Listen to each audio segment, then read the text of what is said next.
Assalamualaikum warahmatullahi taala wabarakatuh.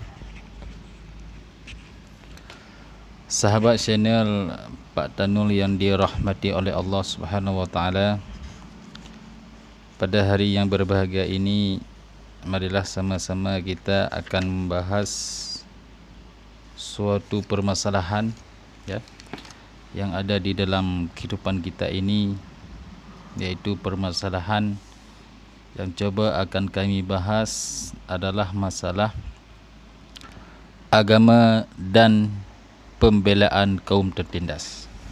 Ya, jadi ini judulnya, yaitu masalah agama dan pembelaan kaum yang tertindas. Jadi perayaan yang cukup merisaukan pada zaman yang berbahagia ini, seperti apakah perhatian agama terhadap kaum-kaum yang fakir, kaum-kaum yang miskin, kaum duafa, anak yatim di dalam menjalani kehidupan mereka saat yang berbahagia ini. Sebagaimana yang kita ketahui yang bahawa pada masa Covid ini seringkali kita melihat, menengok dan menelaah banyak kaum-kaum yang terlantar, banyak kaum-kaum miskin yang tidak mendapatkan ataupun kurang mendapatkan perhatian daripada orang-orang yang kaya dan berharta, kurang berbagi terhadap sesama. Jadi di sini yang kita bahas adalah setiap agama. Jadi kita hidup di negeri Indonesia yang kita cintai ini, kita berlandaskan namanya Bhinneka Tunggal Ika, ya. Jadi dalam hal tersebut kita terdiri daripada agama Islam, Kristen, Buddha, Hindu dan Konfusius, ya. Kita hidup bermacam-macam suku, bermacam-macam bahasa, bermacam-macam warna kulit, sehingga kita menjadi dalam Bhinneka Tunggal Ika di dalam NKRI ini. Jadi di sini dijelaskan yang pertama, para pemimpin agama yang diikuti oleh umat mereka masing-masing telah melakukan asketisme tidak sehat, egoisme personal dan individual dalam bentuk manipulasi agama untuk tujuan kekuasaan politik, ekonomi oleh elit atau orang-orang fanatik, ya. Jadi di dalam kita melihat dari segi agama, banyak orang yang tidak memperhatikan dunia di sekelilingnya. Ada sebagian yang terlibat dalam partai suka cuma memperhatikan sebuah golongan partai tertentu.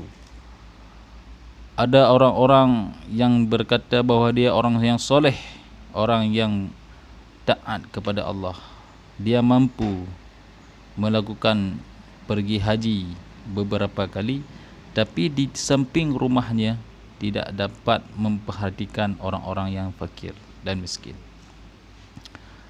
Jadi dalam masih momentum Hari Raya Kurban ini, dijelaskan bahawa kurban ini sangat bermanfaat bagi orang-orang fakir dan miskin dan bagi kaum-kaum duafa.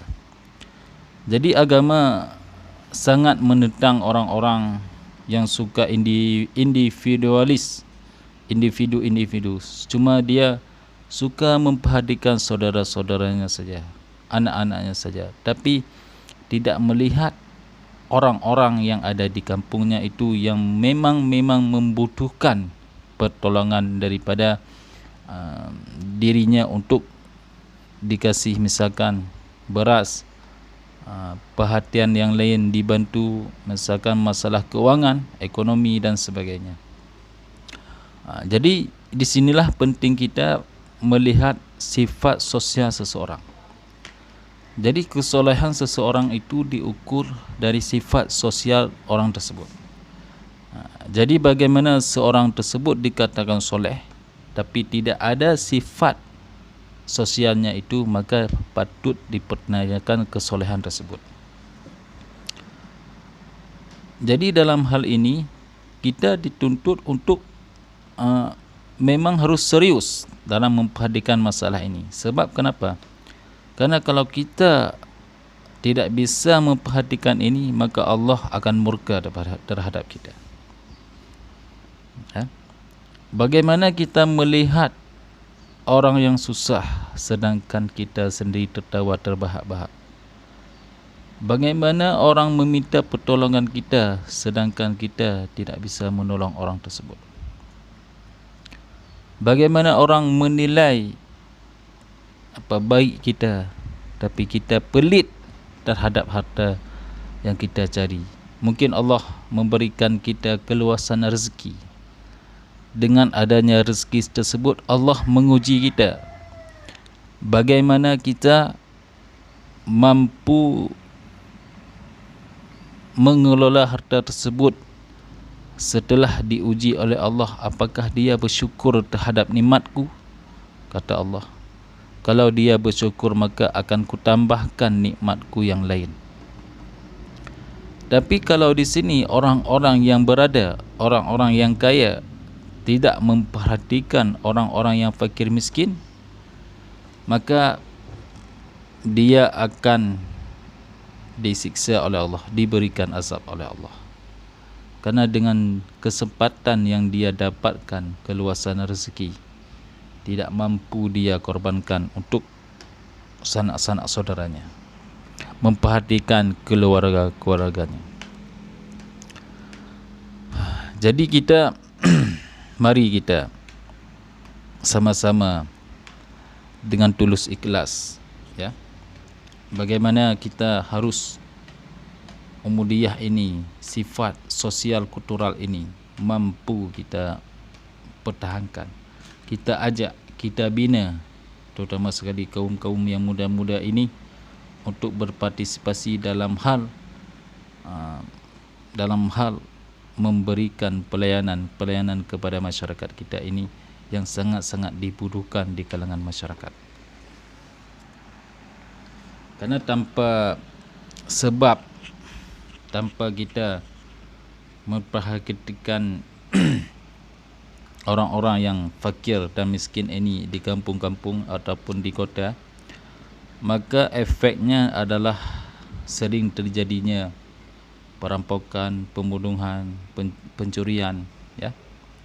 Karena dengan sedikit harta kita yang berbagi, maka orang-orang dalam mencari nafkah, mencari kehidupan, apa yang dia cari, apa yang dia makan,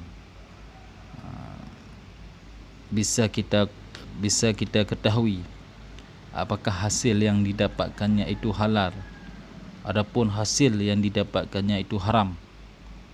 Maka di sinilah kita harus benar-benar ikhlas membantu sanak saudara kita yang fakir miskin ini.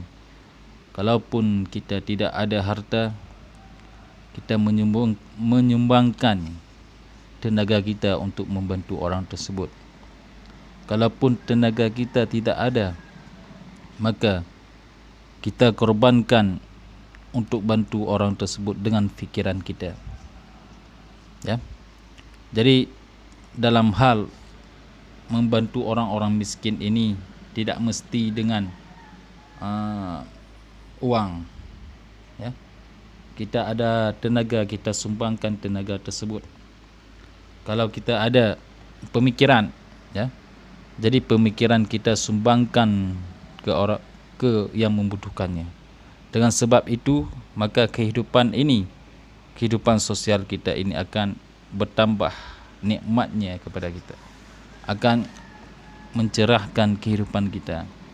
Bagaimana kita, ya, mengkontrol orang-orang miskin ini, kaum duafa ini, supaya tergerak hati daripada golongan-golongan tertentu ataupun organisasi-organisasi tertentu. Dengan ini kita bermakruf dan membantu orang lain dan mencegah kita orang-orang fakir miskin ini daripada perbuatan yang keji, perbuatan yang mungkar. Mungkin cukup di sinilah yang dapat saya sampaikan. Mungkin banyak kekurangan kerana saya ingin memberikan pelajaran bagi kita semua untuk dapat membantu orang-orang yang membutuhkan. Baik kita sumbangkan wang, sumbangkan tenaga, sumbangkan pemikiran untuk mensejahterakan manusia-manusia, masyarakat-masyarakat yang ada di negeri Indonesia yang kita cintai ini. Wabillahi taufik wa hidayah. Wassalamualaikum warahmatullahi taala wabarakatuh.